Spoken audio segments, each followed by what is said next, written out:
মৰমৰ ছাত্ৰ-ছাত্ৰীসকল welcome to FI ক্লাसेस আজিৰ এই ভিডিঅ'টোত আমি এবাৰ 2025 চনৰ ফিজিক্সৰ থিয়ৰী পেপাৰৰ 3 নম্বৰ আৰু 4 নম্বৰৰ যিবিলাক কোৱেশ্চন আহিছিল সেইখিনি উত্তৰ আলোচনা কৰিম। ইয়াৰ আগৰ ভিডিঅ'ত মই 1 নম্বৰ আৰু 2 নম্বৰৰ প্ৰশ্ন উত্তৰ মই আলোচনা কৰিছো। মই যিসকলে চোৱা নাই মই ডেসক্ৰিপচনত লিংক দি দিছো, চাবা। চাই কমেন্ট সেকশনত কোনে কিমান নম্বৰ পাবা কমেন্ট কৰি জনাবা মোক। আৰু তোমালোকক কওঁ যে আমি যিবোৰ প্ৰশ্ন আলোচনা কৰিছিলো বা ভিডিঅ'বোৰত মই যিবিলাক অনুসন্ধানীৰ নিউমেৰিকেল প্ৰবলেম সমাধান কৰি দিছিলো বা যিকেইটা চেপ্টাৰ মই বুজাইছিলো এই গোটেইবিলাকৰ পৰা কমন আহিছে। নিউমেৰিকেল প্ৰবলেম বিলাক বা যিবিলাক ডিৰাইভেশন আছিল গোটেইখিনি কমন আহিছে। যিসকলে ভিডিঅ'বোৰ চাই আছিল নিশ্চয় তেওঁলোকে গম পাইছে যে তোমালোকৰ কমন আহিছে নে নাই। তেওঁলোকে লিখিবও পাৰিছে চাগে। গতিকে পৰৱৰ্তী সময়ত ফিজিক্সৰ হাই সেকেন্ডাৰী ফিজিক্সৰ যিকোনো চেপ্টাৰৰ যিকোনো টপিকৰ ভিডিঅ' চাবৰ বা কিবা যদি বুজি নোপোৱা থাকে সেইবোৰ বুজিবলৈ চেনেলটো সাবস্ক্ৰাইব কৰি থবা আৰু তোমালোকৰ বন্ধু বান্ধৱীৰ গ্ৰুপলৈও শ্বেয়াৰ কৰি দিবা যাতে তেওঁলোকো উত্তৰবোৰ চাই কোনে কিমান নম্বৰ পায় জানিব পাৰে। এতিয়া আমি আলোচনা কৰিম 3 নম্বৰৰ বাবে যেগিটা কোৱেশ্চন আহিছে। 3 নম্বৰ কোৱেশ্চন নম্বৰ 3 আমাৰ 9টা প্ৰশ্নৰ উত্তৰ লিখিব লাগিব। প্ৰতিটোতে 3 নম্বৰ কৈ আছে 27 নম্বৰ। এই নম্বৰৰ একটো কি দিয়া আছে চোৱা, বস্তু এটাৰ বৈদ্যুতিক আধান কোৱান্টিয়া বলা কথাষাৰ ব্যাখ্যা কৰা। 2 নম্বৰত আছে পলিথিনৰ টুকুৰা এটা উলেৰে খোৱাৰ ফলত 3 × 10⁻⁻1 কুলম মানৰ ঋণাত্মক আধান সৃষ্টি হ'লে স্থানান্তৰিত ইলেক্ট্ৰনৰ সংখ্যা নিৰূপণ কৰা হৈছে।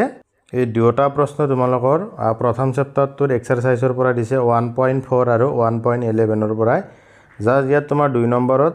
3 × 10⁻⁻7 কুলম আছিল কিতাপত, ইয়াত 3 × 10⁻⁻1 কুলম দিছে। আৰু এইটো কেনেকৈ কৰিব লাগিব চোৱা। এইটো চোৱা তোমালোকৰ কোৱান্টাইজেশ্যনৰ ওপৰত যিখিনি কথা আছে সেইখিনি ধুনীয়াকৈ লিখিলে হ'ল। মই ইয়াত লিখি দিছো, তোমালোকে এনেদৰে যদি লিখিছা নিশ্চয় তোমালোকৰ শুদ্ধ হৈছে। আৰু তোমাৰ 2 নম্বৰটো কিউৰ মানটো -3 × 10⁻⁻1 কুলম আৰু আমাৰ ইলেক্ট্ৰনৰ আধানৰ মান -1.6 × 10⁻⁻19 কুলম। কাৰণ ইয়াত আমি ঋণাত্মক আধান বুলি কৈছে সেইকাৰণে দুটাতে মাইনাছ লিখিছো। আৰু সূত্ৰ ব্যৱহাৰ হৈছে Q = NE হৈছে। ইয়াৰ পৰা তোমালোকৰ এনসাৰটো হ'ব 1.875 × 10⁻18 টা হৈছে। এনেকৈ কৰিছা যদি হৈছে তোমাৰ। তাৰ পিছত ইয়াৰ লগত এটা অৰ দিয়া আছে। এইটো কোৱেশ্চনটো অলপ তেওঁলোকে বহলাই লিখি দিছে, কিন্তু তোমালোকে সমান্তৰাল ফলি ধাৰকৰ যিটো ধাৰকত্বৰ প্ৰকাশ ৰাখি সেইটো উলিয়ালে হৈ যাব। ইয়াত বুজিছানে অৰটো? তোমালোকে যিটো ইজি সেইটো নিশ্চয় কৰিছা, বুজিছানে? ইয়াৰ পিছত তোমালোকৰ বি নম্বৰ কুৱেশ্চনটোত এটা বৰ্তনী দিছে। মই বাৰে বাৰে কৈছিলো যে এইটো এইবাৰৰ কাৰণে খুব ইম্পৰ্টেণ্ট হয় আৰু মই বুজাই দিছিলো তোমালোকক ভিডিঅ'ত। নিশ্চয় ভিডিঅ' যিবিলাকে চাইছে নিশ্চয় কৰিব পাৰিছা তোমালোকে। জাষ্ট ইয়াত তোমাৰ কি কৰিছে, আমাৰ সেইটো সাৰ্কিটত কিতাপত থকা যিটো বৰ্তনী আছে তাত তোমাৰ ৰ'দৰ মানটো 1 ওহম আছিলে, ইয়াত 2 ওহম আছে। গতিকে একে সিস্টেমত কৰিব লাগিব। জাষ্ট আৰৰ মানটো 2 ওহম বহাই দিলে হৈ যায়। গতিকে মই সলিউশনখিনি কৰি দিছো। তোমালোকৰ এনসাৰটো 2 এম্পিয়াৰ আহিছে নে এনেদৰে চোৱাচোন। যদি তোমালোকে এনেদৰে কৰিছা আৰু এনসাৰটো যদি 2 এম্পিয়াৰ ওলাইছে তেনেহ'লে তোমালোকৰ এনসাৰটো শুদ্ধ হৈছে। নেক্সট কুৱেশ্চনটো কি আছে চাও। ইয়াৰ পিছত তোমালোকৰ এটা অৰ দিছে ইয়াৰ লগত চোৱা। যদি ৰ'দকতাৰ L দৈৰ্ঘ্যৰ A প্ৰস্থচ্ছেদৰ আৰু R মুঠ ৰ'দৰ এডাল পৰিবাহীৰ দুইমূৰৰ মাজত বিভৱ V বিভৱান্তৰ প্ৰয়োগ কৰা হয় তেন্তে দেখুওৱা যে বৈদ্যুতিক ক্ষেত্ৰৰ মান E = J ρ, য'ত J হ'ল প্ৰবাহ ঘনত্ব। এইটোও দেখুওৱা যে ভেক্টৰ J = সিগমা × E হৈছে। এইটো খুব কমন কুৱেশ্চন, আমাৰ প্ৰতি বছৰে এই কুৱেশ্চনটো আহে। এইটো প্ৰবাহী বিদ্যুতৰ পৰা দিছে। এইটো সলিউশনটো চোৱা তোমালোকে এনেকৈ লিখিব লাগিব ইয়াত। চোৱা তোমালোকে জানা যে R = ρL/A হয়নে? আকৌ অমৰ সূত্ৰ মানে V = IR। গতিকে আৰৰ জাগাত যদি আমি ρL/A বহাই দিলো হয়নে? আকৌ তোমাৰ বিভৱ আৰু বৈদ্যুতিক ক্ষেত্ৰৰ সম্পৰ্কটো হৈছে E = V/L। গতিকে V ৰ পৰা V = কি হ'ল E × L। এতিয়া সমীকৰণ 1 আৰু 2 দুটা ভিৰ মান আছে। গতিকে দুটা সমান কৰি দিলে আমাৰ E = ρI/A হ'ব। I/A মানে কি প্ৰবাহ ঘনত্ব J। গতিকে E = ρJ হ'ল। এইটো হৈ গ'ল। আকৌ ρ মানে কি 1/σ অৰ্থাৎ ৰ'দকতা কি কয় পৰিবাহিতা হৈছে ৰ'দকতাৰ প্ৰতিলোম। গতিকে আমি ৰ'দ জাগাত যেতিয়া 1/σ বহাই দিম তাৰ পৰাই vector j equal to sigma into E আহি গ'ল হৈছে অতি সহজ এইখিনি 3 নম্বৰ তোমালোকে নিশ্চয় পাইছে ইয়াৰ পৰা নেক্সট তোমালোকৰ c নম্বৰ কোৱেশ্চনটো কি দিয়া আছে চোৱা এম্পিয়াৰৰ বৰ্তনী সম্বন্ধীয় সূত্ৰটো লিখিয়া এম্পিয়াৰৰ হ'ব লাগিছিল এইটো সূত্ৰটো ব্যৱহাৰ কৰি I বিদ্যুৎ প্ৰবাহিত এডাল পৰিবাহীৰ বাহিৰত r দূৰত্বত থকা এটা বিন্দুত চুম্বক ক্ষেত্ৰ গণনা কৰা এই চুম্বক ক্ষেত্ৰৰ মান তাৰডালৰ দৈৰ্ঘ্যৰ ওপৰত কিদৰে নিৰ্ভৰ কৰে হৈছে এটো আমাৰ তোমালোকৰ বৰ্তনী সম্বন্ধীয় এম্পিয়াৰৰ সূত্ৰটো লিখিব লাগিব তাত 1 নম্বৰ হ'ব তাৰ পিছত তোমালোকৰ যিখিনি ডেৰিভেশ্যন উলাব দিছে চুম্বক ক্ষেত্ৰৰ গণনা হেতু তোমালোকৰ এক্সাম্পল 4.8 ৰ পৰা দিছে 4 নম্বৰ চেপ্টাৰটোত গৰিকে এটো এনেকে কৰিব লাগিব সো এটো ডাইৰেক্ট তোমালোকৰ চিত্ৰটো আকি এনেদৰে ক্যালকুলেশন হনি অকমান হয় ইয়াত দুটা শৰ্ত দিয়া আছিল r less than a আৰু r greater than a আমাৰ ইয়াত প্ৰশ্নটো দিছে কেৱল মাত্ৰ r greater than a অৰ্থাৎ তাৰ মানে তাৰডালৰ বাহিৰত যদি বিন্দুটো লোৱা হয় হৈছে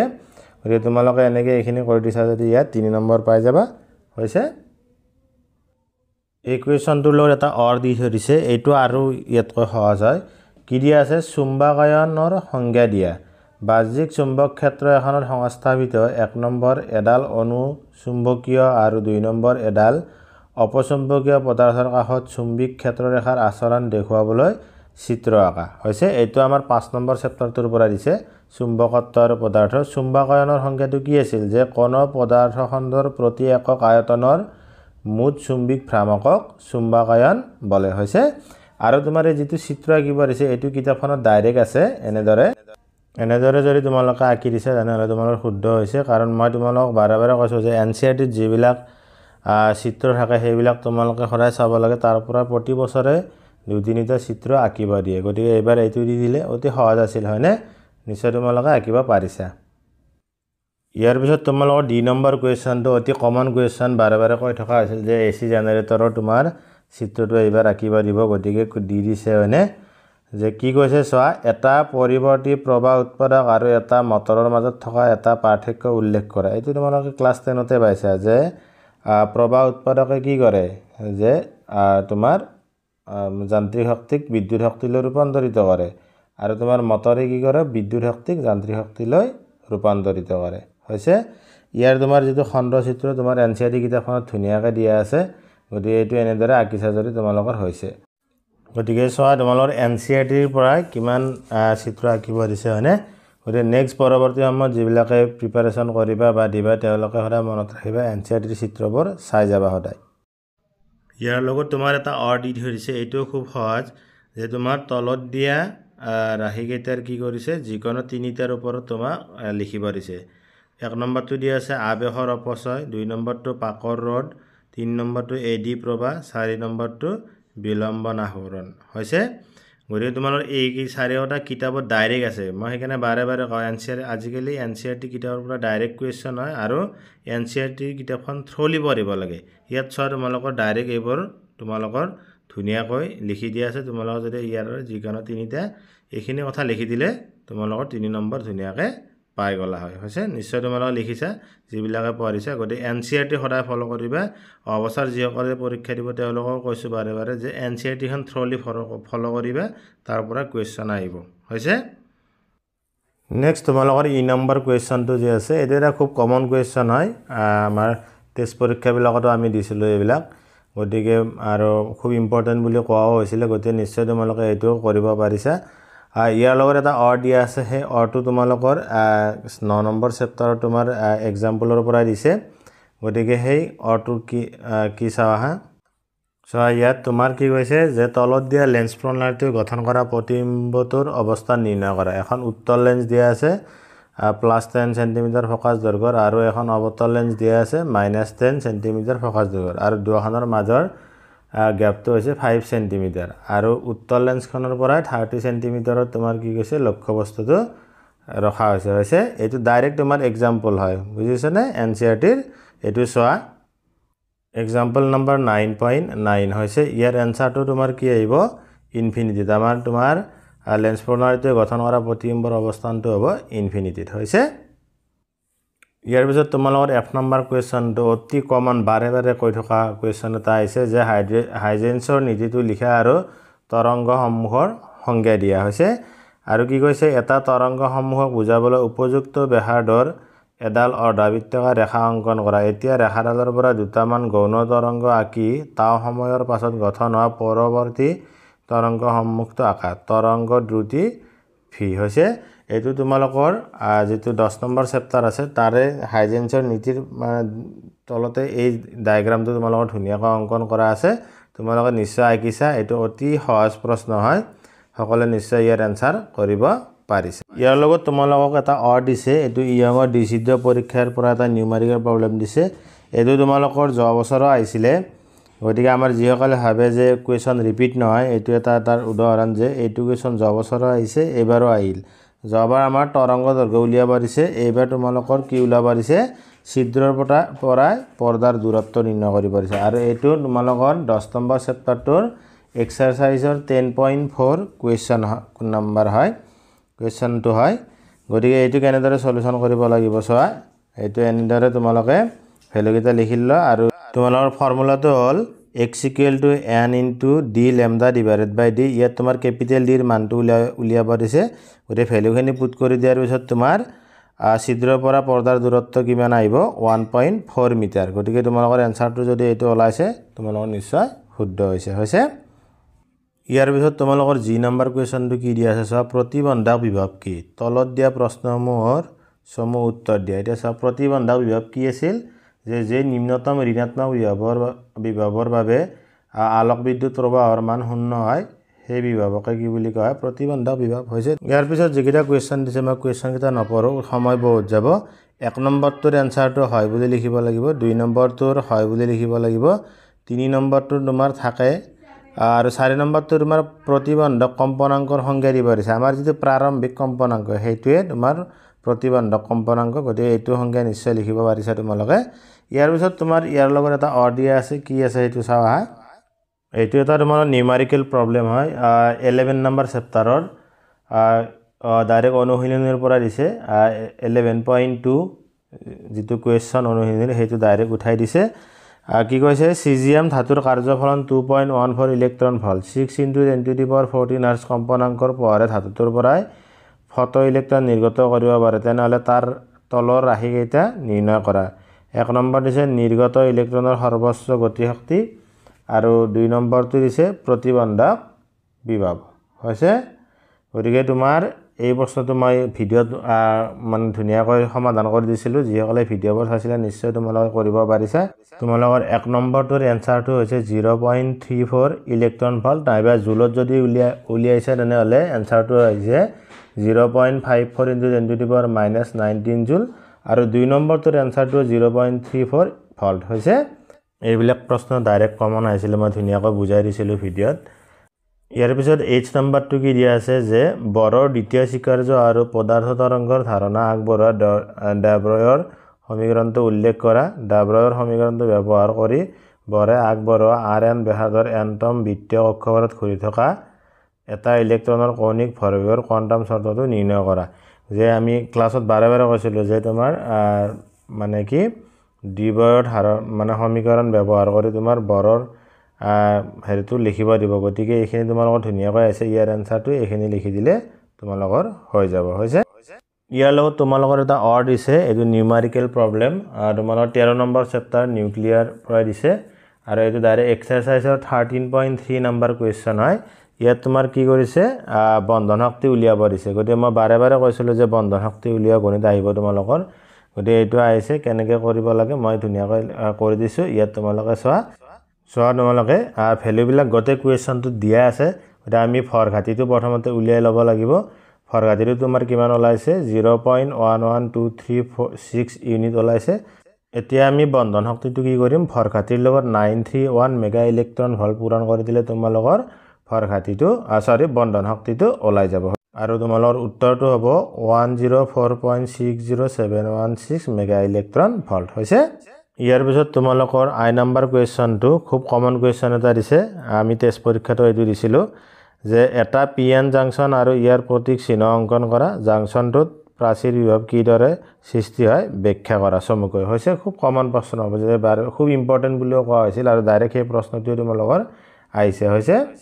এইটো চোৱাৰ কিতাপত তোমালোকৰ চিত্ৰ দুটা আঁকি দিয়া আছে এই যি চিত্ৰ আঁকিব দিছে পি এন জাংচনৰ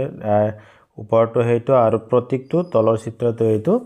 তাৰপিছত তোমালোকৰ জাংচনটোৰ প্ৰাচীৰ বিভৱ কিদৰে সৃষ্টি হয় সেইখিনি কি লিখিব লাগিব তাতে তোমাৰ কিতাপখনত ধুনীয়াকৈ লিখি দিয়া আছে এই প্যাৰাগ্ৰাফটো এই প্যাৰাগ্ৰাফৰ কথাখিনি ধুনীয়াকৈ লিখি দিয়া কাৰণ 2 নম্বৰ দিছে এইখিনি তোমালোকে লিখিবই লাগিব যে জাংচনত কেনেদৰে প্ৰাচীৰ বিভৱ সৃষ্টি হয় সেই কথাখিনি এইখিনি লিখি দিয়া ইয়াৰ লগত তোমালোকক এটা দি দিছে এইটো খুব কমন কোৱেশ্চন আমি কৈছিলো যে সংদিশকৰ ওপৰত এবাৰ প্ৰশ্ন আহিব কি দিছে চোৱা সংদিশন বুলিলে কি বুজা সংদিশন মানে কি যে আমাৰ পৰিৱৰ্তী প্ৰবাহক তোমাৰ কি কৰিব লাগে প্ৰত্যক্ষ প্ৰবাহলৈ ৰূপান্তৰ কৰা যিটো প্ৰচেছ হেতুৱে হৈছে সংদিশন হৈছে কেই প্ৰকাৰে এই সংদিশন কৰিব পাৰি দুই প্ৰকাৰে কৰিব পাৰি হৈছে অৰ্ধ তৰংগ সংদিশন আৰু পূৰ্ণ তৰংগ সংদিশন হৈছে এনেকে সেই কেইটা কি মই কৈ দিলো কি এটা অৰ্ধ তৰংগ সংদিশৰ কেৱল আউটপুট তৰংগৰ ৰূপ অংকন কৰা তোমাক কি কৰিছে অৰ্ধ তৰংগ সংদিশনৰ মানে আউটপুট যিটো ফৰ্ম হেতু ওয়েবৰ আঁকিব দিছে এইটো তোমালোকে চোৱা এনেদৰে আঁকিলে হৈ গ'ল আউটপুট ফৰ্মটো এইখিনিয়ে তোমালোকৰ 3 নম্বৰী প্ৰশ্ন আছিল কোৱেশ্চন নম্বৰ 3 গতিকে 9টা আছিলে 27 নম্বৰ কোনে কিমান নম্বৰ পাবা ইয়াৰ ভিতৰত কমেন্ট সেকশনত জনাবা ইয়াৰ পিছত আমি 4 নম্বৰৰ প্ৰশ্নৰ উত্তৰসমূহ কি কেনেদৰে লিখিব লাগে সেইখিনি কথা চাও আহা 4 নম্বৰত তোমালোকক কি কোৱা আছে চোৱা তলত দিয়া প্ৰশ্নসমূহৰ যিকোনো 3টাৰ উত্তৰ কৰিবা তোমালোকৰ 7টা প্ৰশ্ন দিয়া আছে যিকোনো 3টাৰ উত্তৰ কৰিব লাগে আৰু প্ৰতিটো প্ৰশ্নৰতে 5 নম্বৰ আছে 5 3 গুণ 15 নম্বৰ হৈছে এই নম্বৰটো তোমাৰ ধুনীয়া এটা প্ৰশ্ন দিছে ডাইৰেক্ট প্ৰশ্ন বৈদ্যুতিক দ্বিমেৰু কি ইয়াৰ দ্বিমেৰু ভ্ৰামকৰ সংজ্ঞা লিখা এটা দ্বিমেৰুৰ কেন্দ্ৰৰ পৰা r দূৰত্বত থকা এটা অক্ষস্থ বিন্দু p মুঠ ক্ষেত্ৰ তলত দিয়াৰ দৰে প্ৰকাশ কৰা E = 2p/4πε0 r3 এটা আমাৰ ডাইৰেক্ট প্ৰশ্ন হয় তোমালোকে নিশ্চয় এটো লিখিছা খুব সহজ আৰু এটো বস্তু আমাৰ কোৱাই হয় ইম্পৰ্টেন্ট বুলি প্ৰত্যেকবাৰে কোৱা হৈছে যে এটো খুব ইম্পৰ্টেন্ট ইয়াৰ পিছত বি নম্বৰ কোৱেশ্চনটো কি দিছে চোৱা ৰডকৰ এটা সজ্জাক কেতিয়া শ্ৰেণীবদ্ধ আৰু সমান্তৰাল বুলি কোৱা হয় শব্দৰে প্ৰকাশ কৰা সমতুল্য ৰড 1.83 ওহম পাবৰ বাবে 1 ওহম ৰডৰ 6টা ৰডকৰ সজ্জা এটা সজোৱা হৈছে কি কোৱা হৈছে যে তোমাৰ শ্ৰেণীবদ্ধ আৰু সমান্তৰাল সজ্জা কাক শব্দৰে লিখিব দিছে মই তোমালোকক এই বিষয় ধুনীয়াকৈ ভিডিওত বুজাই দিছিলো আৰু মই শ্ৰেণীবদ্ধ সজ্জা কাক বলে সমান্তৰাল সজ্জা কাক বলে ধুনীয়াকৈ লিখি দিছিলো তোমালোকে যদি ভিডিওবোৰ চাইছা নিশ্চয় এইটো প্ৰশ্নৰ আনসাৰ কৰিব পাৰিবা শ্ৰেণীবদ্ধ সজ্জাটো তোমালোকে কি বুলি লিখিব লাগিব শব্দৰে যদি দুই বা ততোধিক ৰডকৰ এটাৰ প্ৰান্তবিন্দু আনটো এটাৰ প্ৰান্তবিন্দুৰ লগত একাধিক ক্ৰমে তোমাৰ কি হয় সংযোগ হৈ থাকে তেন্তে ৰডকৰ সেই সজ্জাটোক শ্ৰেণীবদ্ধ সজ্জা বলে হৈছে আৰু তোমালোকে সমান্তৰাল সজ্জাটো কি বুলি লিখিব লাগিব দুই বা ততোধিক ৰডকৰ একেফালৰ প্ৰান্তবিন্দুবোৰ একেলগে সংযোগ হৈ থাকিলে ৰডকৰ সেই সজ্জা সমান্তৰাল সজ্জা বলে মই ধুনীয়াকৈ তোমালোকক লিখি এনেকৈ বুজাই দিছিল হৈছে ইয়াৰ পিছৰখিনি কি কৈছে চোৱা যে তোমাৰ 1.83 ওহম সমতুল্য ৰড পাবলৈ 1 ওহমৰ 6টা ৰডক কেনেদৰে সজাব লাগে হেতু হয়নে চোৱা মই ইয়াৰ আনসাৰটো এনেকৈ কৰি লিখিছা যদি তোমালোকৰ হৈছে চোৱা যে 1 ওহমৰ ৰডক 6টা তলত দিয়া ধৰণে যদি আমি সজ্জিত কৰো তেনেহলে 1.83 ওহম সমতুল্য ৰড পাম আমাৰ ইয়াত চোৱা 6টা ৰডক কেনেদৰে সজ্জিত কৰা হৈছে যে আমি R1 R2 R3 R4 R5 R6 ইয়াতে তোমাৰ R2 আৰু R3 টো সমান্তৰাল ভাৱে দিছো R4 R5 R6 টো সমান্তৰাল ভাৱে সংযোগ কৰিছো কাৰ লগত R1 ৰ লগত এইটা সিৰিজত দিছো হৈছে এতিয়া তোমালোকে ইয়াত ক্যালকুলেশন হেনো মই কৰি দিছো যে চোৱা R2 আৰু R3 ৰ যেটো 1 ওহম কৈ আছে দুটা সমান্তৰাল সজ্জা আছে গতে ইহতৰ সমতুল্য ৰডটো কি হ'ব 0.5 ওহম আৰু R4 R5 R6 এই তিনিটা সমতুল্য ৰডটো যদি ওলা আমি কি পাম 0.33 ওহম এতিয়া আকৌ R1 আৰু R ইকুইভ্যালেন্ট 1 R ইকুইভ্যালেন্ট 2 এই তিনিওটা ৰডক কি আছে শ্ৰেণীবদ্ধ সজ্জা আছে গতিকে ডাইৰেক্ট যোগ কৰি দিলে আমি কি পাম বৰ্তনীটোৰ মুঠ ৰডটো কিমান পাম 1.83 ওহম সজ্জাটোত গতিকে তোমালোকে যদি এনেকৈ কৰিছে নিশ্চয় হৈছে এটো তোমাৰ ক্লাস 10 তো এনেকুৱা ধৰণৰ প্ৰশ্ন আছে গতিকে এনেকৈ কৰি দিলে এটো তুমি 5 নম্বৰ পাই যাবা হৈছে ইয়াৰ পিছত তোমালোকৰ 3 নম্বৰ কোৱেশ্চনটোত এটা এলচিআৰ সাৰ্কিট দিছে এই সাৰ্কিটটোত তোমাৰ কি কি ওলাব দিছে প্ৰথমতে বৰ্তনীটোৰ প্ৰতিৰোধ নিৰ্ণয় কৰিব দিছে 2 নম্বৰত RL আৰু C ৰ প্ৰত্যেকৰ মাজত বিভৱ পতনৰ গড় বৰ্গমূলৰ মান নিৰ্ণয় কৰিব দিছে আৰু 3 নম্বৰত দিছে দেখুওৱা যে অনুনাদি কম্পনাঙ্কত LC সজ্জাৰ মাজেৰে বিভৱ পতন শূন্য এই কুৱেশ্যনটো আমাৰ যোৱা বছৰো আহিছিল গতিকে তোমালোকে কোনোদিন এতে হেৰি নকৰিবা যে যোৱা বছৰ আ প্ৰশ্নটো এইবাৰ নাহিব হেনেকুৱা নহয় এটো প্ৰশ্ন যোৱা বছৰো আহিছিল এইবাৰো আহিছে এটো তোমাৰ 7 নম্বৰ চেপ্টাৰ প্ৰবাহী বিদ্যুতৰ প্ৰবাহী বিদ্যুৎ নহয় পৰিৱৰ্তী প্ৰবাহৰ এসি কাৰেন্ট যিটো চেপ্টাৰ আছে তাৰে 7.11 নম্বৰ কুৱেশ্যন হয় এটো গতিকে এটো মই ধুনীয়াকৈ বুজাই দিছিলো তোমালোকক ভিডিও চোৱা আমাৰ 1 নম্বৰটোত মুঠ প্ৰতিৰোধৰ সূত্ৰটো হৈছে তোমাৰ Z √r² + XL - XC whole square যেটো ইয়াৰ XL = XC গতিকে তোমাৰ অকল Z = R হ'ব গতিকে R ৰ মানটো 40 ওহম দি আছে গতিকে মুঠ প্ৰতিৰোধ কিমান হ'ব 40 ওহমে হ'ব নেক্সট 2 নম্বৰটো তোমাক কৈছে RL আৰু C প্ৰত্যেকৰ মাজৰ বিভৱ পতনৰ গড় বৰ্গমূলৰ মান নিৰ্ণয় কৰা গতিকে V = IRMS * R আকৌ IRMS মানে তোমাৰ কি VRMS / Z গতিকে এখিনি ক্যালকুলেশন কৰি দিলে তোমাৰ R ৰ এগেইনষ্টত বিভৱ পতন হ'ব 230 ভোল্ট তাৰ পিছত তোমাৰ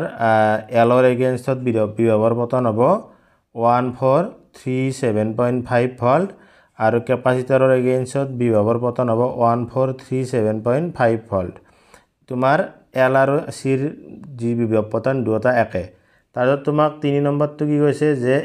অনুনাদি কম্পনাঙ্কত LC সজ্জাৰ মাজেৰে বিভৱ পতন শূন্য গতিকে চোৱা আমাৰ L আৰু C দুটাতে একে ওলাইছে গতিকে দুটা যদি আমি বিয়োগ কৰি দিও কি পাম 0 পাম গতিকে এনেদৰে যদি এনসাৰখিনি লিখিছা তোমালোকে 5 নম্বৰ পাই যাবা ইয়াৰ পিছত তোমালোকৰ 2 নম্বৰ কুৱেশ্যনটো কি দিয়া আছে এটা সৰল অনুবীক্ষণ যন্ত্ৰৰ সৰ্বোচ্চ পৰিবৰ্ধন কিমান যৌগিক অনুবীক্ষণ যন্ত্ৰ এটাত প্ৰতিবিম্ব গঠনৰ পৰিষ্কাৰ চিত্ৰ আঁকা এটা যৌগিক অনুবীক্ষণ যন্ত্ৰৰ মুঠ পৰিবৰ্ধনটো তোমাৰ LD F0 আৰু F ৰ সহায়ত প্ৰকাশ কৰিব দিছে আৰু তাৰ লগত এটা নিউমেৰিকেল প্ৰবলেম দিছে এতিয়া চোৱা এটা সৰল অনুবীক্ষণ যন্ত্ৰৰ সৰ্বোচ্চ পৰিবৰ্ধন কিমান আমাৰ 6 হৈছে আৰু তোমাৰ এই চিত্ৰটো তোমাৰ কিতাপত ধুনীয়াকৈ দিয়া আছে চোৱা এনেকৈ তোমালোকে ড্ৰ কৰিব লাগিব তাত তোমাৰ 2 নম্বৰ পাবা তাৰ পিছত তোমাৰ এই গণিতটো তোমাৰ LD F0 এই প্ৰকাশটো এনেকৈ এইটো চোৱা কৰা আছে আৰু গণিতটো তোমালোকৰ কিতাপখনত ধুনীয়াকৈ কৰি দিয়া আছে এইটো চোৱা ডাইৰেক্ট কিতাপৰ পৰা দিছে এনেকৈ গতিকে সেইকাৰণে NCERT খন খুব ভালদৰে পঢ়িবা নেক্সট যিসকলে পৰীক্ষা দিবা তোমালোকৰ প্ৰায়খিনিয়ে তাৰ পৰা কমন আহে হৈছে নেক্সট তোমালোকৰ ই নম্বৰ প্ৰশ্নটো চোৱা পোহৰৰ একক ছিদ্ৰৰ অপৱৰ্তন প্ৰক্ৰিয়াটো আলোচনা কৰা গতিকে তোমালোক বাৰে বাৰে কোৱা হৈছিল যে অপৱৰ্তনৰ ওপৰত কুৱেশ্যন আহিব গতিকে তোমালোকৰ অপৱৰ্তন পৰিঘটনাটোৰ চিত্ৰ যিটো আছে সেইটো আঁকি পৰিঘটনাটোৰ বিষয়ে অলপ লিখি দিলে তোমালোকৰ হৈ যায় কেন্দ্ৰীয় উজ্জ্বল পট্টি ক'ত গঠন হ'ব বা কেতিয়া গঠন হ'ব তাৰ পিছত তোমালোকৰ সেকেন্ডাৰী তোমাৰ ব্ৰাইট ফিল্ম কেতিয়া হ'ব মুখ্য আন্ধাৰ পট্টি কেতিয়া গঠন হ'ব এই কথাখিনি গতে লিখি দিলে বা আমি ক'ত অপৱৰ্তন দেখা পাওঁ সেই দুটা উদাহৰণ যদি দি দিয়ে এনেকৈ লিখি দিলে তোমালোকৰ 5 নম্বৰৰ কাৰণে হৈ যায় হৈছে ইয়াৰ পিছত তোমালোকৰ F নম্বৰ কুৱেশ্যনটো তোমালোকৰ ডাইৰেক্ট NCERT ৰ এক্সাৰসাইজৰ পৰা দিছে 4 নম্বৰ চেপ্টাৰটোৰ 4.13 কুৱেশ্যন নম্বৰ থকা কুৱেশ্যনটো এইটো গতিকে তোমাৰ ইয়াত প্ৰথমতে কি কৰিছে 1 নম্বৰটোত তৰ্ক উলিয়াব দিছে আৰু 2 নম্বৰটোত কি কৈছে বৃত্তাকাৰ কুণ্ডলীটো আন এক সমতলীয় অনিয়তাকাৰ কুণ্ডলীৰে ৰদবদল কৰিলেও কুণ্ডলীটোৰ ঘূৰ্ণন ৰোধ কৰিবলৈ একে পৰিমাণৰ তৰ্কৰ প্ৰয়োজন হোৱা দেখা যায় কথাটো তুমি কিদৰে ব্যাখ্যা কৰিবা ইয়াৰ এনসাৰটো তোমালোকে এনেদৰে লিখিব লাগিব 1 নম্বৰটোত তুমি দিয়া থকা মানখিনি লিখি ললা তাৰ ফৰ্মুলাটো হ'ব tau = NIBA sin θ ইয়াত a2 হৈছে প্ৰস্থচ্ছেদৰ কালি গতিকে a = πr² গতিকে আমি ভ্যালুখিনি পুট কৰি a ৰ ভ্যালুটো 2 × 10⁻² মিটাৰ স্কয়াৰ পালো তাৰ পিছত এইখিনি তুমি মানখিনি বহাই দিয়াৰ পিছত ক্যালকুলেশন কৰি টৰ্কৰ ভ্যালুটো পাবা 3.1 নিউটন মিটাৰ যদি তোমালোকৰ এনসাৰটো এইটো ওলাইছে তেনেহলে তোমালোকৰ শুদ্ধ হৈছে আৰু তোমালোকৰ 3 নম্বৰ পাই যাবা তাৰ পিছত 2 নম্বৰটোৰ কথাখিনি কি লিখিব লাগিব চোৱা তোমাক কি কৈছে যে একে পৰিমাণৰ তৰ্কৰ প্ৰয়োজন হৈছে ৰোধ কৰিবলৈ যদি আমি বৃত্তাকাৰ কুণ্ডলীটো সমতলীয় অনিয়তাকাৰ কুণ্ডলীৰে ৰদবদল কৰো এতিয়া চোৱা আমাৰ ফৰ্মুলাটোৰ পৰা গম পাই যে আকৃতিটো যেনেকৈ নহওক তোমাৰ যদি কালি একে হয় তেনেহলে তোমাৰ কি হ'ব একে সমান তৰ্ক লাগিব বুজি পাইছা যেহেতু তোমাক কৈছে যে একে সমান তৰ্কৰ প্ৰয়োজন হৈছে গতিকে তুমি লিখি দিলে হ'ল যে যেহেতু কুণ্ডলীটোৰ ঘূৰ্ণন ৰোধ কৰিবলৈ একে পৰিমাণৰ তৰ্কৰ প্ৰয়োজন হৈছে গতিকে সমতলীয় কুণ্ডলীটোৰ কালি বৃত্তাকাৰ কুণ্ডলীটোৰ সৈতে একে গতিকে মই যিখিনি কথা লিখি দিছোঁ এনেকৈ যদি তোমালোকে লিখিছা এই 2 নম্বৰৰ পাই যাবা বুজিছানে এনেকৈ লিখিলে হৈ যাব নেক্সট তোমালোকৰ জি নম্বৰত কি কোৱা আছে সমুতকা লিখা যিকোনো দুটা গতিকে 1 নম্বৰত আছে গাউছৰ সূত্ৰ গতিকে তোমালোকে গাউছৰ সূত্ৰৰ ওপৰত সমুতকা লিখিব দিছে আৰু 2 হাফ নাম্বাৰ দিছে গতিকে তোমালোকে গাউছৰ সূত্ৰটো লিখি প্ৰমাণখিনি লিখি দিলে হৈ যাব নাইবা কোনোবা যদি গাউছৰ সূত্ৰটো লিখি তাৰ প্ৰয়োগবোৰ ব্যাখ্যা কৰে বা কুলম্বৰ সূত্ৰৰ লগত ই কেনেদৰে পৃথক সেইখিনি কথা লিখি দিলেও তোমালোকৰ হৈ যাব হৈছে তাৰপিছত তোমালোকৰ 2 নম্বৰ দিছে ধাৰকৰ শ্ৰেণীবদ্ধ বা সমান্তৰাল সজ্জা তোমালোকে ধাৰকৰ শ্ৰেণীবদ্ধ আৰু সমান্তৰাল সজ্জা তোমালোকে ধুনীয়াকৈ এটা বৰ্তনী আঁকি শ্ৰেণীবদ্ধ সজ্জাত সমতুল্য ধাৰকত্বটো কিমান হয় প্ৰকাশ ৰাশিটো বা সমান্তৰাল সজ্জাত সমতুল্য ধাৰকত্বৰ প্ৰকাশ ৰাশিটো উলিয়াই দিলে হৈ যাব 3 নম্বৰটো দিছে এটা গেলভেনোমিটাৰ এমিটাৰ বা ভল্টমিটাৰলৈ পৰিৱৰ্তন কেনেদৰে পৰিৱৰ্তন কৰিব পাৰি গতিকে কথাখিনি তোমালোক বাৰে বাৰে কোৱা হৈছে যে গেলভেনোমিটাৰ এমিটাৰলৈ পৰিৱৰ্তন কৰা হেৰিটো আহিব গতিকে সেই কথাখিনি তোমালোকে ধুনীয়াকৈ শৰ্ট নোট টাইপত লিখি দিলে হ'ল নাইবা 4 নম্বৰটো বিযোজন আৰু সংযোজনটো নিউক্লিয়াৰ পৰা আহিছে নিউক্লিয়াৰ বিযোজন বা নিউক্লিয়াৰ সংযোজনৰ বিষয়ে তোমাক কিছু কথা লিখিব দিছে গতিকে তোমালোকে ইয়াৰ যিকোনো দুটা লিখিলে 5 নম্বৰ গতিকে এইখনে আছিল এবাৰৰ 2025 চনৰ হাই সেকেন্ডাৰী ফাইনেলৰ ফিজিক্সৰ কোৱেশ্চন পেপাৰখন খুব জটিল নাছিলে যিসকলে এনচিইআৰটিৰ এক্সাম্পল বা এক্সাৰসাইজৰ মেথছবোৰ বা এনচিইআৰটিখন থ্ৰলি পঢ়িছে তেওঁলোকে এনসাৰবোৰ খুব কৰিব পাৰিছে আৰু যিসকলে মই কৈছোঁ যে ভিডিঅ'ত মই প্ৰতিটো চেপ্টাৰৰ অংকবোৰ কৰি দিছিলোঁ অনুশীলনী যিসকলে চাইছে নিশ্চয় কৰিব পাৰিছে গতিকে তোমালোকে ফিজিক্সত কিমান নম্বৰ বা কমেন্ট সেকশনত জনাবা কমেন্ট কৰি কোনে কিমান পোৱা আৰু লগতে চেনেলটো শ্বেয়াৰ কৰি দিবা যাতে সেকেন্ড ইয়াৰৰ বা এইচএস ফিজিক্সৰ যিকোনো ভিডিঅ' পাবৰ কাৰণে চেনেলটো সাবস্ক্ৰাইব কৰিবা লগতে তোমালোকৰ বন্ধু বান্ধৱী বা জুনিয়ৰৰ গ্ৰুপলৈ শ্বেয়াৰ কৰি দিবা যাতে তেওঁলোকে এই ভিডিঅ'বোৰ চাব পাৰে ধন্যবাদ